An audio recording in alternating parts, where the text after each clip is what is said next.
Sean, it's been a You're full out of practice. No, it's been a full 3 days since the president said that President Obama had his wires tapped, his phones tapped at Trump Tower. In those 3 days, has the White House come up with any evidence whatsoever to prove that allegation? Yeah, I addressed this multiple times yesterday. I think the president, we put out a statement on Sunday saying that we would have no further comment, and we were asking the House and the Senate Intelligence Committees to look into this concern and report back. Can't the president just ask the FBI director to Well, just I think Has he asked him? no, the president has not, and I think that we've gone back and forth with you guys. I think there is clearly a role that Congress can play in its oversight capabilities. They made it very clear that they have the staff, the resources, and the process. I think that's the appropriate place for this to handle. I think if we were to start to get involved, you would then write stories about how we were getting involved. So it's a no-win situation. I think the smartest and most deliberative way to address this situation is to ask the House and Senate Intelligence Committees, who are already in the process of looking into this, to look into this and other leaks of classified information that are troubling to our nation's national security. So, as the president said in the statement on Sunday, we believe that investigation, as well as the investigation of other classified leaks and other important information that threatens our national security, be looked into by the House and Senate Intelligence Committees, and then we encourage them to report back. Can I just ask, do you believe that President Obama ordered something like this? I get that that's a cute question to ask. My job is to represent the president and to talk about what he's doing and what he wants, and he has made very clear what his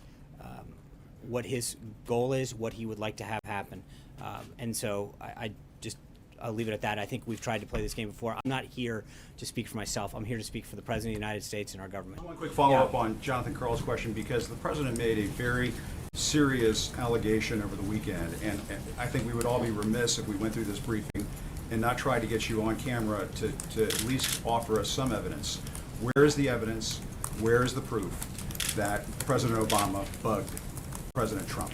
Well, I answered this question yesterday on camera on your air. So just so we're clear, I know this is now will be twice, but I think I made it clear yesterday. But since yesterday, Nothing is has there any changed. new proof? No, Is there any new evidence? it's not a question of new proof or less proof or whatever. It's the answer is the same, and I think that that there is a concern about what happened in the 2016 election. The House and Senate Intelligence Committees have the staff and the capabilities and the processes in place to look at this in a way that's objective, and that's where it should be done. And frankly, if you've seen the response from, especially on the House side, but as well as the Senate, they welcome this. And so let's let the Senate do their job and the House, Intelligence Committees, and then report back to the American people. Will the President withdraw the accusation? Does he have any? Why would he withdraw it until it's adjudicated? That's what we're asking. Is for them to look at this and see if there is. No regrets from him no, about it's not. raising this accusation. Absolutely not. And I think that what he wants them to do is to look into wiretapping, other surveillance, and again, as I mentioned before, the other leaks that are threatening our national security. You're seeing the leaks happen over and over again that come out throughout the administration, throughout government, that undermine national security. And I think the appropriate thing to do is to ask the House and the Senate to look into it. Glenn Thrush. Sean, so to follow up on the follow-up, in terms of, you were given an opportunity on air to say whether or not the president still supported Director Comey. Does the president support Director Comey? And then a quick follow-up. I have no reason to believe he doesn't. He has not suggested that to me. So now to the non-follow-up to the... Have you seen any evidence yourself? Has the evidence been shared with you or other members, senior members of the president's staff, as to why he made this particular accusation? As far as me, no, I'm not in a position that would be regularly part of my daily duties for the president to sit down and go through that. That's probably a level above my pay grade. But as I've mentioned, I think the president believes that the appropriate place for this to be adjudicated is for the House and Senate Intelligence Committees to have the clearances, the staff, the processes to go through this, look at it, and report back. Yeah. Did he share it with? I'm not going to get it. Look, as the president made very clear, Glenn. I'm not going to, as the president said in the statement that he issued on Sunday, we're not going to have further comment on this until this matter is resolved. Yes. Two quick questions. So just to follow up on the follow-up. So does the White House feel that it's appropriate? You say that you want it to be adjudicated by the congressional committees, right. But the president made declarative statements right. on Twitter.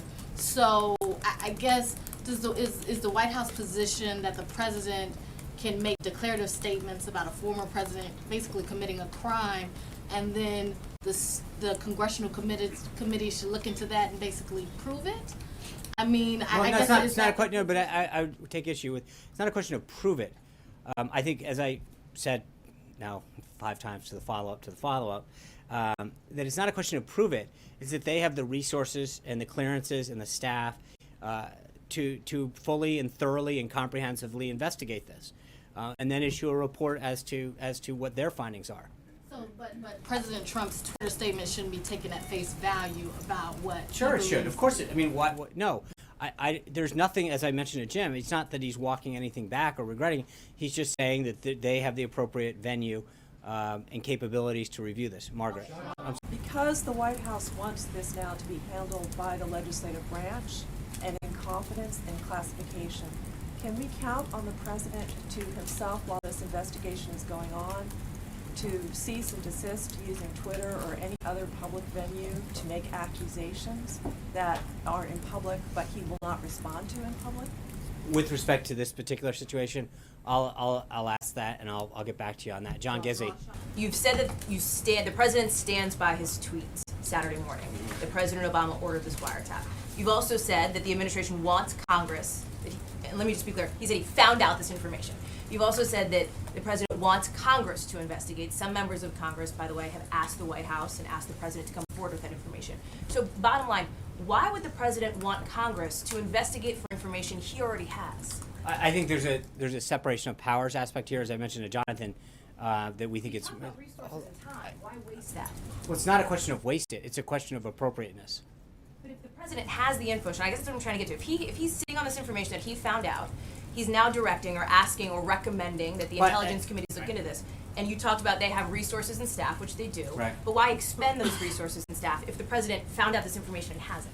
I think there's a difference between directing the Department of Justice, which may be involved in an ongoing investigation, and asking Congress as a separate body to look into something and add credibility to the look adds an element that wouldn't necessarily be there if we were directing the Department of Justice, for example. But again, I think we've made it very clear how he wants this done and where we go from there. So.